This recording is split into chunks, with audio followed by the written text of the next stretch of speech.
Hello friends, स्वागत है हमारे यूट्यूब चैनल स्टैंड बीपीएससी में। इससे पहले मैंने 3 प्रैक्टिस सेट करवा दिया है बिहार सिविल कोड का, जो peon, clerk, computer operator, stenographer का जो बहाली आई है बिहार सिविल कोड में, उसका मैंने 3 प्रैक्टिस सेट करवा दिया है। वो बहुत ही ज़बरदस्त है।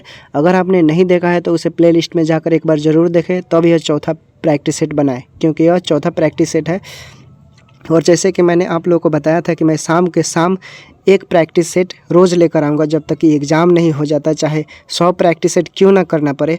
और आज का जो प्रैक्टिस सेट है वो किसी एक प्रकाशन का नहीं है, तीन प्रकाशन का प्रैक्टिस सेट है। आप देख लीजिएगा, क्वेश्चन से ही आपको पता पड़ जाएगा। ठीक है, इधर उधर क्वेश्चन मिलेंगे, लेकिन मैंने अरेंजमेंट इसका कर दिया है, आपको टू द पॉइंट मिलेगा।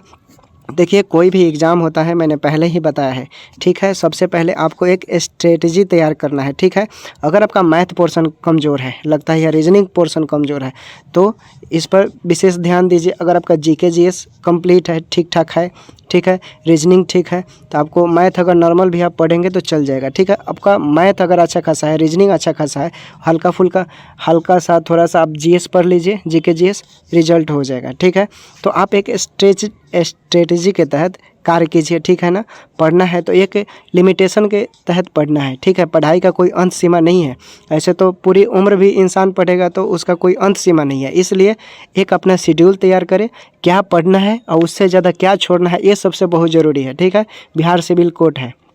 ठीक है, तो इस चीज़ को विशेष रूप से ध्यान रखें, ऑब्जेक्टिव मोड में एग्ज़ाम होता है। ठीक है, तो चलिए मैं आज का जो प्रैक्टिस सेट है, चौथा practice set Bihar civil code का, जो पियोन, क्लर्क, स्टेनोग्राफर और कंप्यूटर ऑपरेटर का जो बहाली आया है, उससे रिलेटेड है। ठीक है, चलिए मैं आज का सेशन शुरू करता हूँ।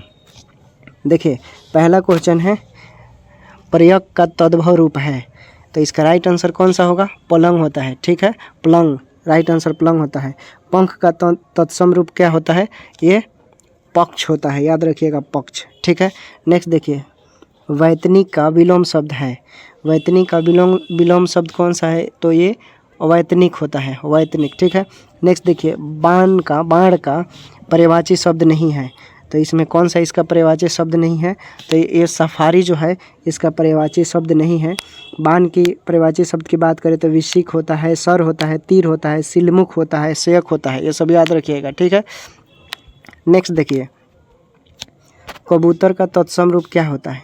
कबूतर का तत्सम रूप क्या होता है? तो ये कपोत होता है। ठीक है, राइट आंसर ये हो जाएगा। ठीक है, नेक्स्ट देखिए, काम न जानना और बहाने बनाना, अर्थ के लिए उचित लोकयुक्त हमें चुनना है। ठीक है, तो चलिए बताना। देखिए, काम न जानना और बहाने बनाना, इसका मतलब होता है कि नाच न जाने आंगन टेर, मतलब कहावत है, नाच न जाने आंगन टेर। ठीक है, तो इसका मतलब ये हो जाएगा, ऑप्शन में है, तो ये राइट आंसर है। ठीक है, पाँव तले जमीन खिसकना, इसका मतलब क्या होता है? होश उड़ना। ठीक है, हाथ पाँव मारना, मुहावरे का क्या मतलब होता है? कोशिश करना या प्रयत्न करना। ठीक है, बहती गंगा में हाथ धोना, इसका मतलब क्या होता है? समय का लाभ उठाना। याद रखिएगा ये सब। ठीक है, नेक्स्ट देखते हैं, पैर पर सवार होना मुहावरे का शुद्ध रूप क्या है? पैर पर सवार होना मुहावरे का क्या अर्थ है? तो इसका जो राइट आंसर हो जाएगा, सिर पर सवार होना। ठीक है ना, बोलता है लोग ना, सर पर चढ़ना। ठीक है, तो इसका राइट आंसर डी हो जाएगा। ठीक है, हवा का पर्यायवाची शब्द क्या है? तो हवा का पर्यायवाची शब्द आपको पता है, वायु होता है। और इसके बात करें तो और भी होता है, समीर होते हैं, अनिल होते हैं, पवन होते हैं, बयार होता है, मारुत होता है, प्रवात होता है, प्राण वायु होता है, वात होता है। ठीक है, राइट आंसर वायु हो जाएगा, याद रखिएगा। ठीक है, नेक्स्ट देखिए, एक वचन में प्रयुक्त होने वाला शब्द क्या है? एक वचन में प्रयुक्त होने वाला जो शब्द है वो क्रोध है। इसमें राइट आंसर सी हो जाएगा। ठीक है, क्रोध। ठीक है, नेक्स्ट देखिए, लड़का पेड़ से गिर गया। लड़का पेड़ से गिर गया, तो इसका राइट आंसर क्या हो जाएगा? लड़का पेड़ से गिर गया मतलब ये अपादान कारक है, अपादान कारक है। राइट आंसर सी हो जाएगा, अपादान कारक। मैंने पिछले वीडियो में बताया था, इसका फॉर्मूला आप देख लीजिएगा। ठीक है ना, पहले प्रैक्टिस सेट में मिलेगा। चंद्रकांता उपन्यास के लेखक कौन है? कौन है फ्रेंड इसके लेखक? तो आपको देवकी नंदन खत्री हैं। ठीक है, याद रखिएगा। नीलगाय में जो पद है वो कौन सा समास है? नीलगाय पद में समास है, इसमें से कौन सा समास है? चलिए बताइए। तो इसमें से आपको पता है कि कर्मधारय समास है नीलगाय में। ठीक है, देखिए, नीलगाय का समास विग्रह होता है। ठीक है, नीली है गाय। ठीक है, क्या बताता है? नीली है गाय। इसमें नीली और गाय शब्द के बीच विशेषण छिपा हुआ है। ठीक है, ऐसा समास जिसका पहला पद विशेषण और दूसरा पद विशेष होता है, एवं पूर्व पद एवं उत्तर पद में उपमान और उपमेय का संबंध हो उन्हें कर्मधारय समास कहा जाता है। ठीक है फ्रेंड, नेक्स्ट देखिए, भूतकाल का विलोम शब्द क्या है। भूतकाल का विलोम शब्द आपको पता है अनागत काल है। ठीक है, अनागत। रसखान 13 नंबर देखिए, रसखान है क्या है, रसखान एक भक्तिकालीन कवि है, याद रखिएगा, इसमें दिया है ए, राइट आंसर हो जाएगा। ठीक है, रसखान के प्रसिद्ध रचना जो होता है वो प्रेम वाटिका, मैं लिख देता हूँ, प्रेम वाटिका, प्रेम वाटिका। ठीक है, आप लिख लीजिएगा प्रेम वाटिका। ठीक है, ये चार दीवारी है। ठीक है, याद रखिएगा। चलिए नेक्स्ट देखिए, दिए गए वाक्यों विकल्पों में से रेखांकित शब्द को जो प्रायः एक वचन में ही प्रयुक्त होता है उसका चयन करना है। ठीक है, तो देखिए इसमें दिया है, आपके ओठ तो बड़े आकर्षक हैं। दूसरा है, आपके दर्शन से मैं बड़ा लाभान्वित हूँ, मतलब बहुत ज़्यादा उज्जवल हूँ। इस वर्ष भी उड़ीसा में बहुत कम वर्षा हुई है। मैं आपके अक्षात को पूजार्थ ले जा रहा हूँ। तो इसमें से कौन सा सही आंसर हो जाएगा। इसमें से देखिए, जो वर्षा का प्रयोग हमेशा एक वचन में ही होता है, याद रखिएगा। तो 14 का जो राइट आंसर हो जाएगा ये सी हो जाएगा। इस वर्ष भी उड़ीसा में बहुत कम वर्षा हुई है, राइट आंसर ये हो जाएगा। ठीक है, सी। चार दीवारी का शुद्ध रूप निम्न में से कौन सा है। तो इसका शुद्ध रूप जो हो जाएगा फ्रेंड, ये चार दीवारी हो जाएगा। ठीक है, चार दीवारी, तो राइट आंसर सी हो जाएगा। ठीक है, नेक्स्ट देखिए, बालक गेंद खेल रहे हैं, वाक्य में कारक बताना है। ठीक है, क्या बताना है, कारक बताना है। तो चलिए कारक बताइए आप। तो 16 का ये करण कारक है। ठीक है, याद रखिएगा, करण कारक। ठीक है, इधर कुआं उधर खाई, लोकोक्त का सही अर्थ क्या है। चलिए बताइए। तो इसका सही अर्थ हो जाएगा फ्रेंड, दोनों ओर से संकट। ठीक है, दोनों ओर से संकट। नेक्स्ट देखिए, निम्नलिखित प्रश्न में 4 विकल्पों में से उस विकल्प का चयन करें जो सही संधि विच्छेद वाला विकल्प है। ठीक है, तो इसका राइट आंसर हो जाएगा उत्तर प्लस उत्तर। ठीक है, उत्तर प्लस उत्तर इसका राइट आंसर हो जाएगा। जंगल की आग वाक्यांश के लिए एक शब्द का चयन कीजिए। ठीक है, तो इसमें से जो राइट आंसर हो जाएगा दावानल हो जाएगा, दावानल। जंगल की आग का सही अर्थ हो जाएगा दावानल। ठीक है, नेक्स्ट देखिए, निम्नलिखित में से कौन सा वाक्य शुद्ध है। कौन सा वाक्य शुद्ध है फ्रेंड, चलिए बताइए। तो इसका राइट आंसर हो जाएगा बेरोजगारी सबसे बड़ी समस्या है। इसमें से परफेक्ट जो राइट आंसर होगा वही बी हो जाएगा। ठीक है, नेक्स्ट देखिए, उसके बाद है आपका, देखिए मैं बोला था ना पहले ही कि वैसा क्वेश्चन जो लगता है कि एग्ज़ाम से रिलेटेड है और वो पढ़ना चाहिए, टू द पॉइंट पढ़ना है। कोई भी एग्ज़ाम हो, टू द पॉइंट पढ़ोगे फ्रेंड तो ठीक है, आपका एग्ज़ाम भी अच्छा जाएगा। ठीक है, और पढ़ने में मन भी लगेगा। ये नहीं कि जहाँ से मन किया वहाँ से उठाकर पढ़ लिया, तो फिर ये किसी काम का तैयारी नहीं रहता। ठीक है ना, टू द पॉइंट सिलेक्टेड चीज़ें पढ़नी होती है, इस बात को विशेष रूप से ध्यान रखें।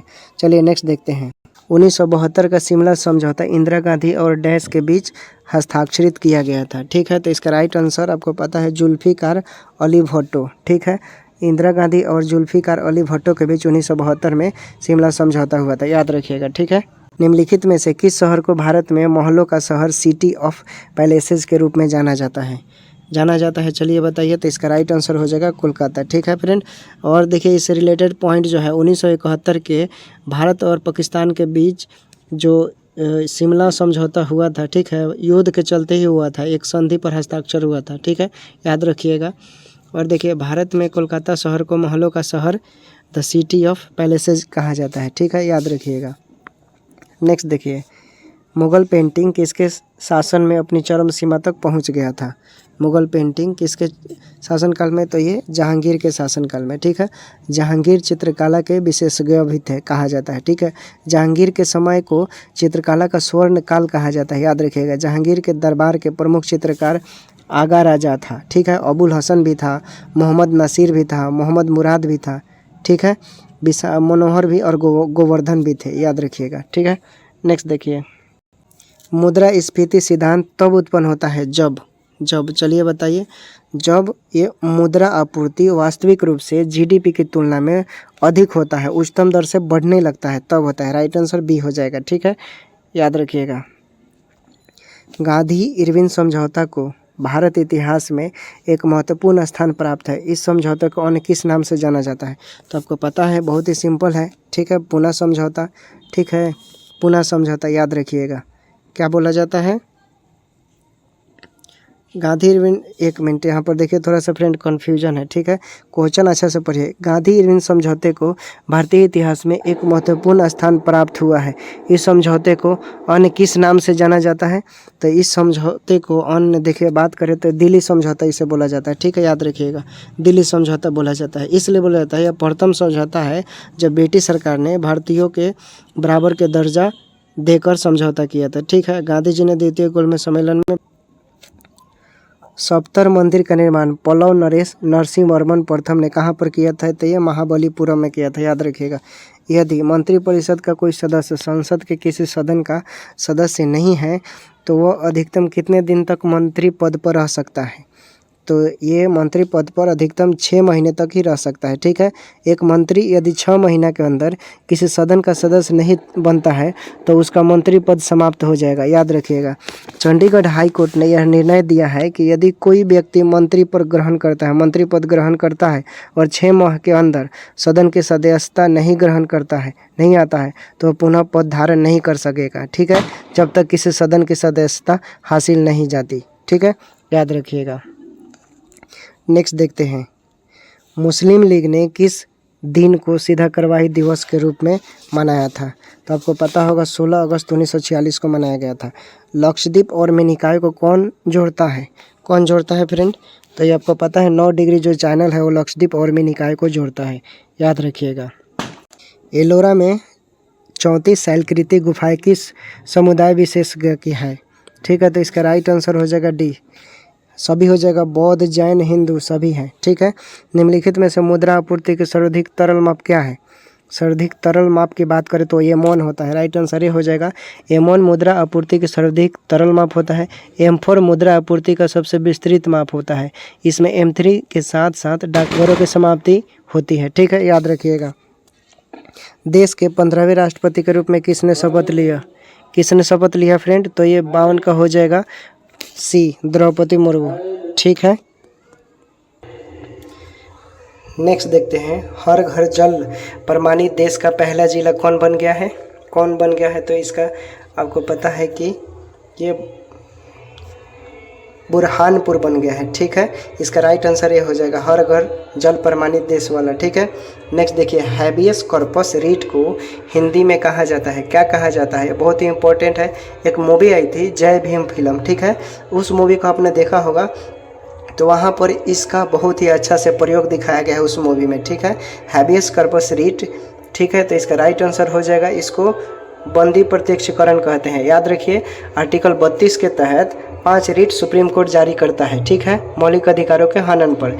हैबियस कॉर्पस को बोला जाता है बंदी प्रत्यक्षीकरण, मैंडमस को कहा जाता है परमादेश, प्रोहिबिशन को कहा जाता है प्रतिषेध, और कोवेरेंट को कहा जाता है अधिकार परीक्षा, और सर्टियोरी को कहा जाता है उत्प्रेषण, ठीक है, याद रखिएगा।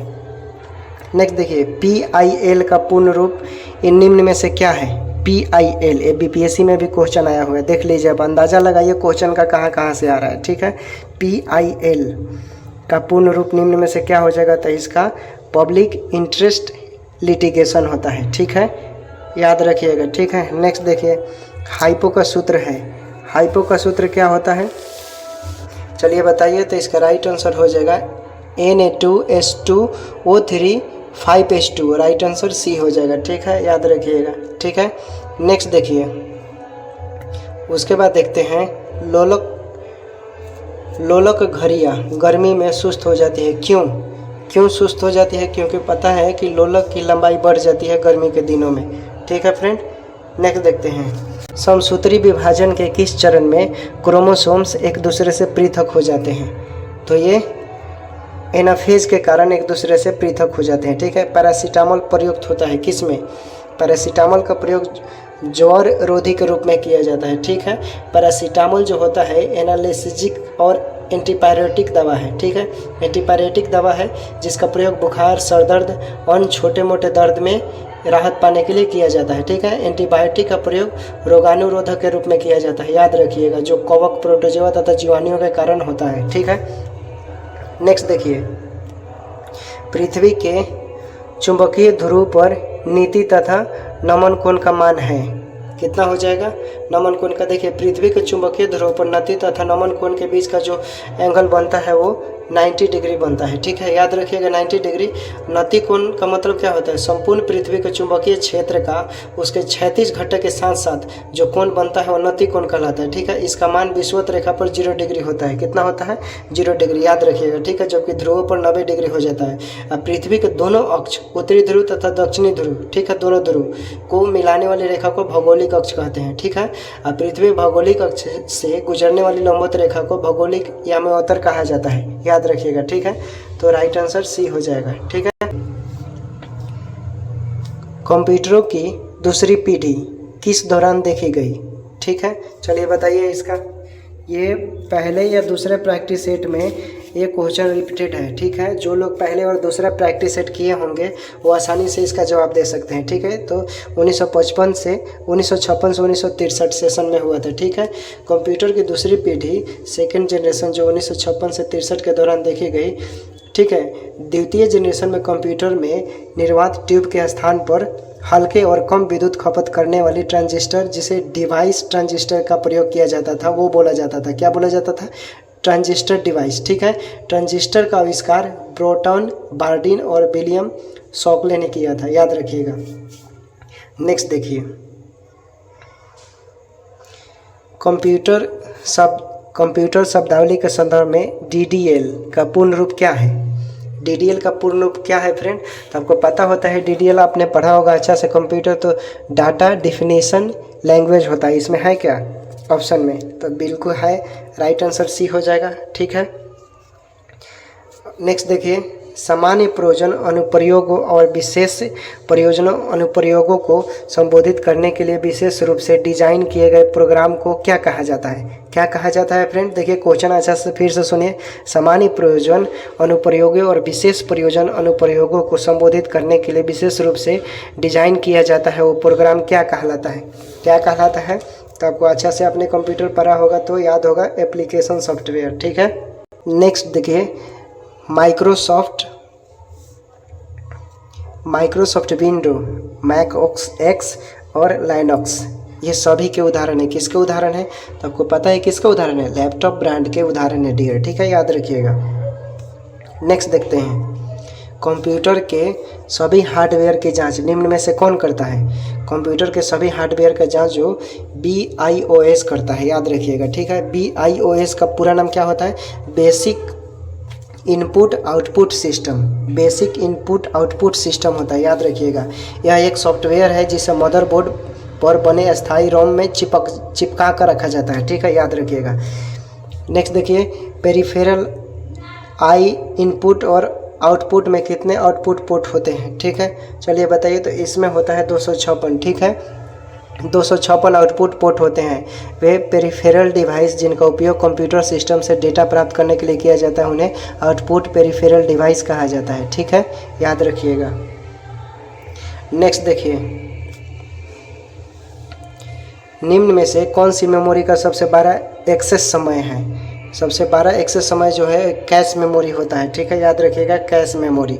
ठीक है, नेक्स्ट देखिए, जिन हार्डवेयर इक्विपमेंट से कंप्यूटर बना होता है उसके नाम बताइए। ठीक है, उसके नाम बताना है, तो उसका नाम क्या हो जाएगा, monitor, central processing unit, keyboard और माउस, ये होता है। राइट आंसर ये हो जाएगा। ठीक है, राइट आंसर ये हो जाएगा। नेक्स्ट देखिए, निम्नलिखित वेब ब्राउज़रों में से कौन सा प्रोप्राइटरी सॉफ्टवेयर नहीं है। ठीक है, तो इसका राइट आंसर बी हो जाएगा, मोजिला फायरफॉक्स। ठीक है, मोजिला फायरफॉक्स राइट आंसर हो जाएगा। नेक्स्ट देखिए, समेकित परिपथ इंटीग्रेटेड सर्किट जिसे बोला जाता है, इनमें से किस कंप्यूटर पीढ़ी से संबंधित है। किस कंप्यूटर पीढ़ी से संबंधित है, तो ये तीसरी पीढ़ी से संबंधित है, याद रखिएगा। ठीक है, नेक्स्ट देखिए, ट्रैक बॉल निम्नलिखित में से किस श्रेणी के अंतर्गत आता है, तो ये इनपुट डिवाइस के अंतर्गत आता है। ठीक है, ट्रैक बॉल इनपुट डिवाइस श्रेणी के अंतर्गत आता है। ट्रैक बॉल का माउस की तरह ही प्रयोग किया जाता है, याद रखिएगा। ठीक है, नेक्स्ट देखिए, MS वर्ड 2010 में डिफ़ॉल्ट व्यू होता है।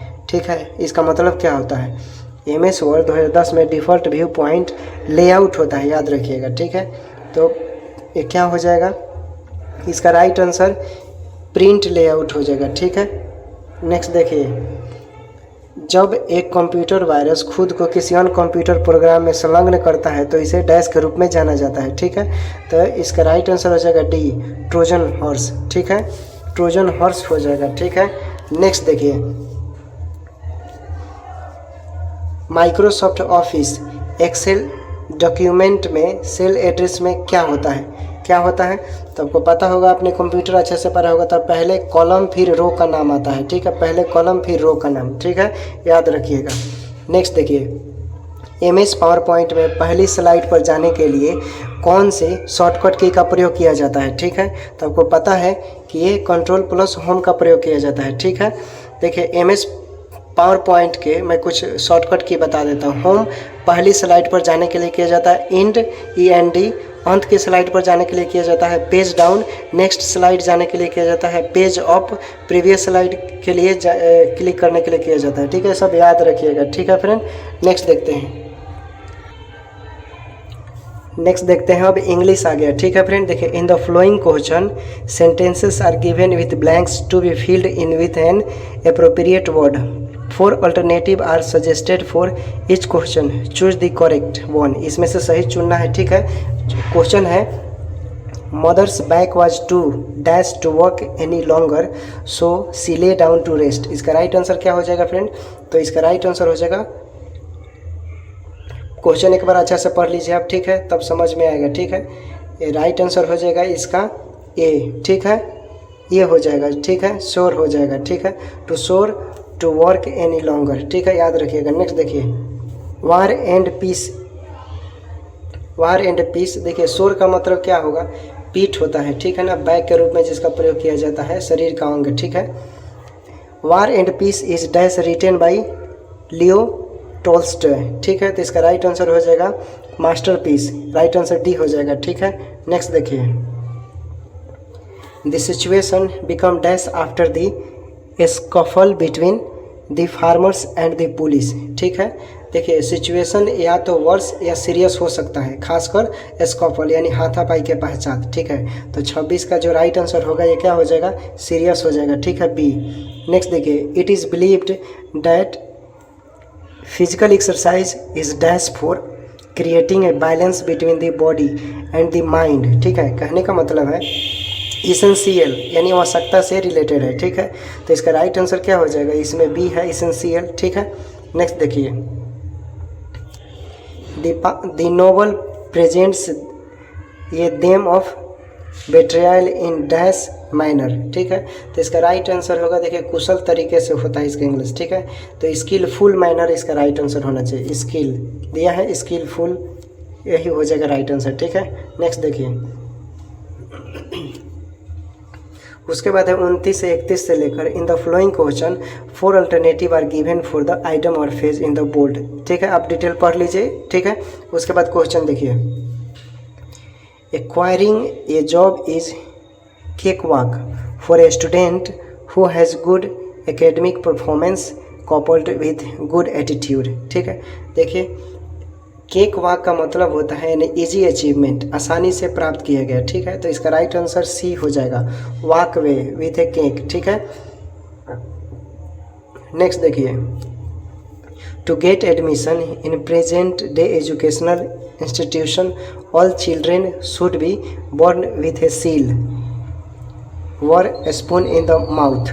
देखिए कहने का मतलब है born with silver spoon in one's mouth का अर्थ है born in very rich family, धनी परिवार में जन्म लेना। ठीक है, तो देखिए इसमें इसका राइट आंसर हो जाएगा born in very rich family, दिया है क्या? बी राइट आंसर है।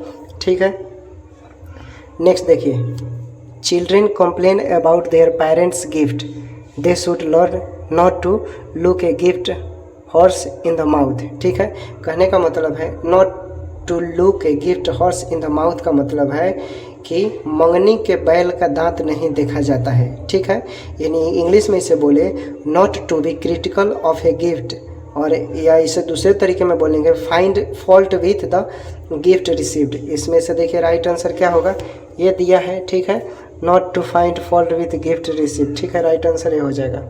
नेक्स्ट देखते हैं, इसमें 2 क्वेश्चन मिलेगा। इन the following question out of the 4 alternative choose the, चारों अलग अलग दिया होगा। ठीक है, उसमें मीनिंग देकर हमें पता करना है। ठीक है, नेक्स्ट देखिए, इसका दिया है सिटेडल, ठीक है। तो देखिए इसका मतलब मैं बता देता हूँ, दुर्ग या किला होता है। देखिए अब उससे रिलेटेड बताइए, तो उससे रिलेटेड फोर्ट्रेस हो जाएगा, ठीक है। Right answer fortress. बीनेवोलेंट है, ठीक है। इसमें देखना हमें इसका क्या होगा, ठीक है। देखिए चलिए बताइए, इसका मीनिंग हम बता देते हैं। इसका मतलब होता है परोपकारी, ठीक है, परोपकारी। अब चलिए बीनेवोलेंट का अब अर्थ मैंने बता दिया, अब उससे रिलेटेड बताइए, ठीक है। तो 33 का जो राइट आंसर हो जाएगा वो चैरिटेबल हो जाएगा, बी राइट आंसर, ठीक है, याद रखिएगा। उसके बाद है एक्यूमेन, 34 एक्यूमेन। इसका मतलब मैं बता देता हूँ, ठीक है। दक्ष या बुद्धिमान होता है, ठीक है, बुद्धि से रिलेटेड होता है, कुशाग्र बुद्धि जिसे बोला जाता है। चलिए उससे रिलेटेड बताइए, तो इंसाइट हो जाएगा। इसका राइट आंसर क्या हो जाएगा, इंसाइट, याद रखिएगा, ठीक है। नेक्स्ट देखते हैं। उसके बाद इसमें आपको मिलेगा 2 क्वेश्चन, कैपिटल लेटर में दिया होगा, ऑपोजिट मीनिंग निकालना है, ठीक है। देखिए डिफेमेटरी, ठीक है, इसका राइट आंसर क्या होगा। चलिए इसका मतलब मैं बता देता हूँ, अपमानजनक होता है, ठीक है। इसका अब बताइए, तो इसका राइट आंसर हो जाएगा कॉम्प्लीमेंट्री, राइट आंसर सी हो जाएगा। अब नेक्स्ट देखिए, सोम्बर है, ठीक है, सोम्बर। चलिए बताइए, तो सोम्बर का हम मीनिंग बता देते हैं, फीका होता है, निराशजनक, ठीक है। इसका राइट आंसर क्या हो जाएगा, चीयरफुल, ठीक है, राइट आंसर सी हो जाएगा। उसके बाद है फ्रेट, फ्रेट का हम मीनिंग बता देते हैं आपको, कूदना या खोजना, ठीक है। अब इसका बताइए आप, तो 37 का जो हो जाएगा प्लीज हो जाएगा, ठीक है, राइट आंसर ए। नेक्स्ट देखिए, उसके बाद है a doctor who specialist in X ray and kind of radiation, ठीक है। तो इसमें पता करना है हमें क्या, दिए गए पूरे वाक्य को रिप्लेस करने का कार्य अगर इसमें देखा जाए तो रेडियोलॉजिस्टिक हो जाएगा, ठीक है, रेडियोलॉजिस्टिक, ठीक है।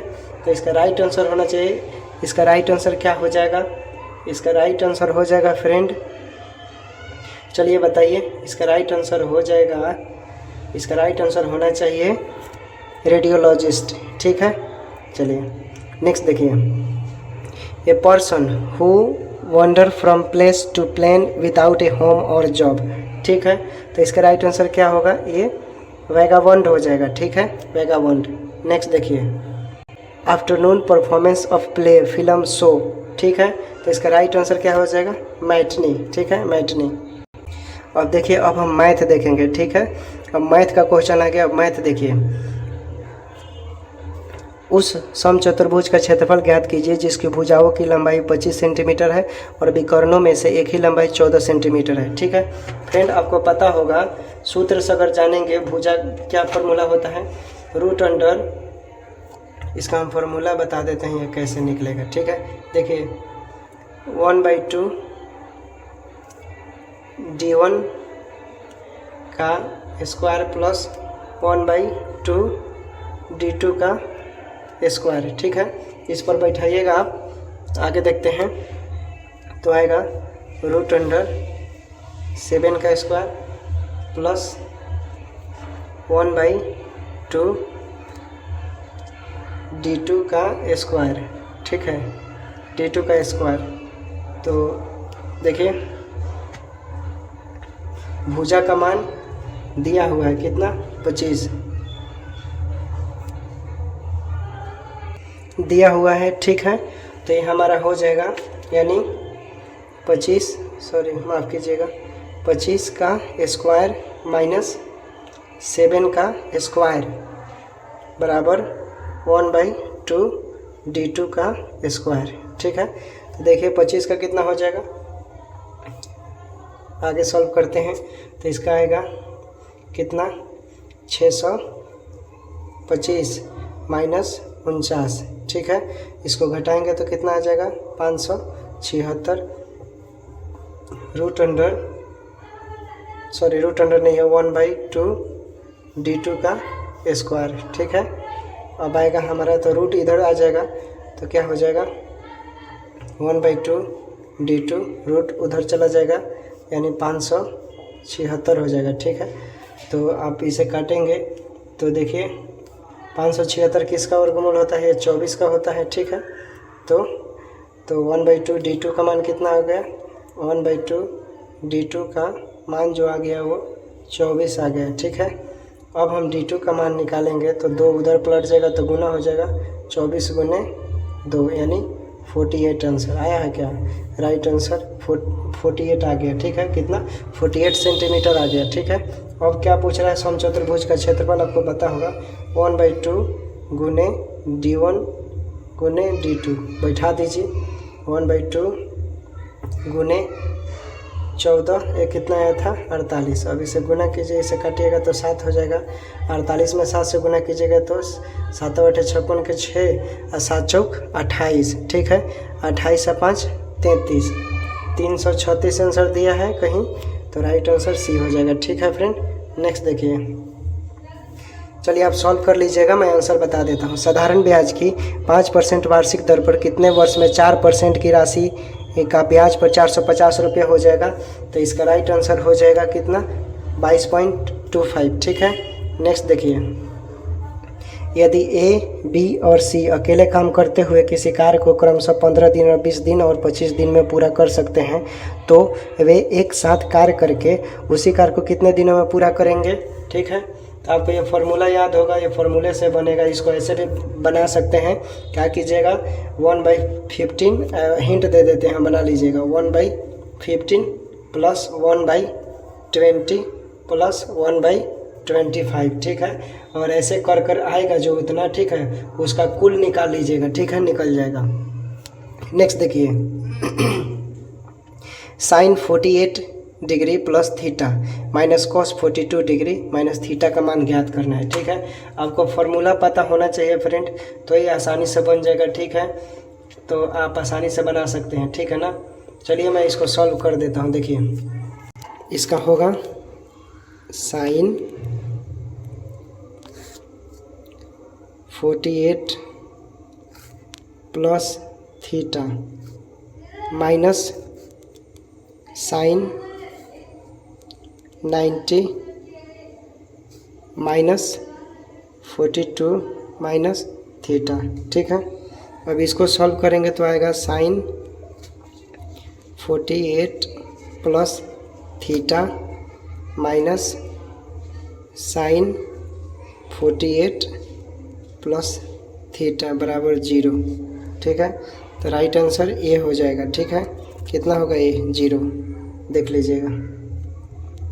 नेक्स्ट देखिए, इसका अवरोही क्रम में लिखना है। ठीक है, तो आप 65 का ये तो सिंपल है, इसका बी आंसर होगा। हम बता देते हैं, सॉल्व कर लीजिएगा अपना कैसे होगा। ठीक है, नेक्स्ट देखिए। 66 का जो आंसर होगा वो 35 डिग्री आएगा। ठीक है, एक इसको हम हिंट दे देते हैं कैसे बनाइएगा। एक फिगर बनाएंगे, 90 डिग्री के एंगल पर बनेगा। ठीक है, जिसमें एक कोण ये जो होगा हमारा 90 डिग्री का होगा और ये भी जो होगा 90 डिग्री का। ठीक है, तो अब इसे आप यहाँ पर जो कोण होगा वो 55 डिग्री का आप बना लीजिएगा। ठीक है, नेक्स्ट देखिए 67 नंबर का, इसका राइट आंसर हो जाएगा आपका 25। ठीक है, हिंट दे देते हैं कैसे बनेगा। देखिए 22.5 प्लस 25 माइनस 25/20। अब सॉल्व कर लीजिएगा। ठीक है, नेक्स्ट देखिए, उसके बाद आ गया आपका रीजनिंग। ठीक है, रीजनिंग भी बहुत ज़रूरी है फ्रेंड बिहार सिविल कोड के लिए। ठीक है, उस अक्षर का अंक समूह का चयन कीजिए जो निम्नलिखित श्रृंखला में प्रश्न 6 के स्थान पर आ सकता है। ठीक है, तो इसमें आप बनाएंगे तो देखिए, पहले अगर देखेंगे तो 3 का अंतराल आएगा। ठीक है, उसके बाद 7 का अंतराल आएगा, उसके बाद 3 का। ठीक है, फिर दूसरे में देखेंगे तो 3 का अंतराल आएगा, फिर 5 का। तो इसे आप रीजनिंग पढ़े होंगे अच्छा से, तो आप सॉल्व कर सकते हैं। हम आंसर बता देते हैं आपको। इसका जो राइट आंसर हो जाएगा वो M25L हो जाएगा। ठीक है, नेक्स्ट देखिए, निम्नलिखित विकल्पों में से वह सब चुनिए जो दिए गए शब्द के अक्षरों का प्रयोग करके नहीं बनाया जा सकता। ठीक है फ्रेंड, तो ये इसका जो राइट आंसर होगा, इसका राइट आंसर देखिए क्या हो जाएगा, चलिए बताइए। तो इसका राइट आंसर देखिए इंटेंशन हो जाएगा। ठीक है, इसमें दिया है टेंड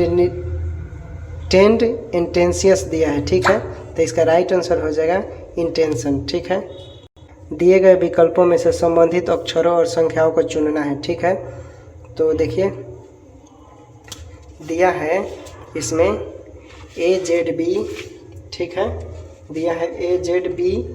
देखिए ए के बाद कितना, दो का अंतर है, ए के बाद सी आ रहा है, ठीक है। फिर जेड को देखो, जेड के वाई के बाद कितना का अंतर है, जेड के वाई के बाद -1 का, ठीक है, मतलब वो -1 का डिफरेंट लेकर चलेंगे। फिर जेड और डी के बाद कितना है, जेड और वाई के बीच -1, एक का है ना, एक के पीछे। अब बी और डी के बीच देखिए +2 हो जा रहा है, ठीक है।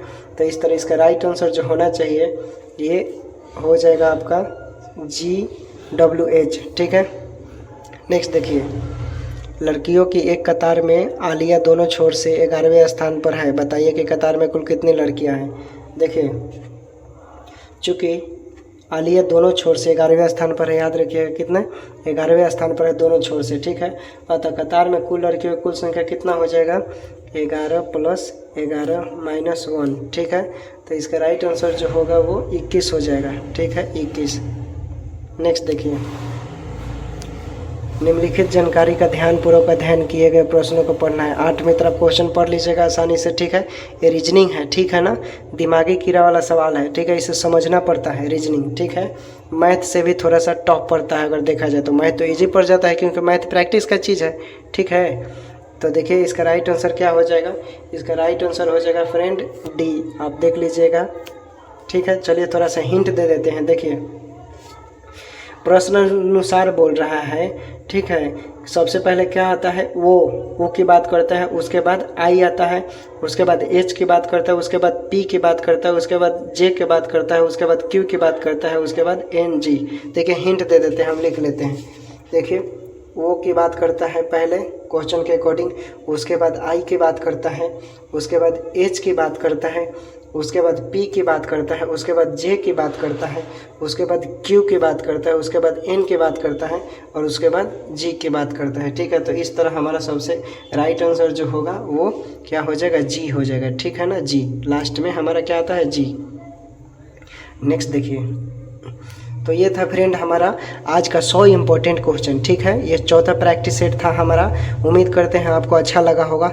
अच्छा लगा होगा तो आप और मन लगाकर पढ़ाई कीजिए, ठीक है। मैं ये नहीं बोलूँगा दोस्त और यूट्यूबर की तरह कि मेरे चैनल को सब्सक्राइब कीजिए। देखिए अगर आपको अच्छा लगेगा तो भी करना है, ठीक है। ऐसे क्योंकि मैं ये सब्सक्राइब वो इंक्रीज़ या डिक्रीज़ करने के लिए उससे मुझे कोई फ़र्क नहीं पड़ता, क्योंकि एक प्रैक्टिस है, ठीक है ना, जो सबके काम आएगा, ठीक है फ्रेंड। तो चलिए नेक्स्ट वीडियो में मिलते हैं, तब तक के लिए आप खुद अपना ख्याल रखें।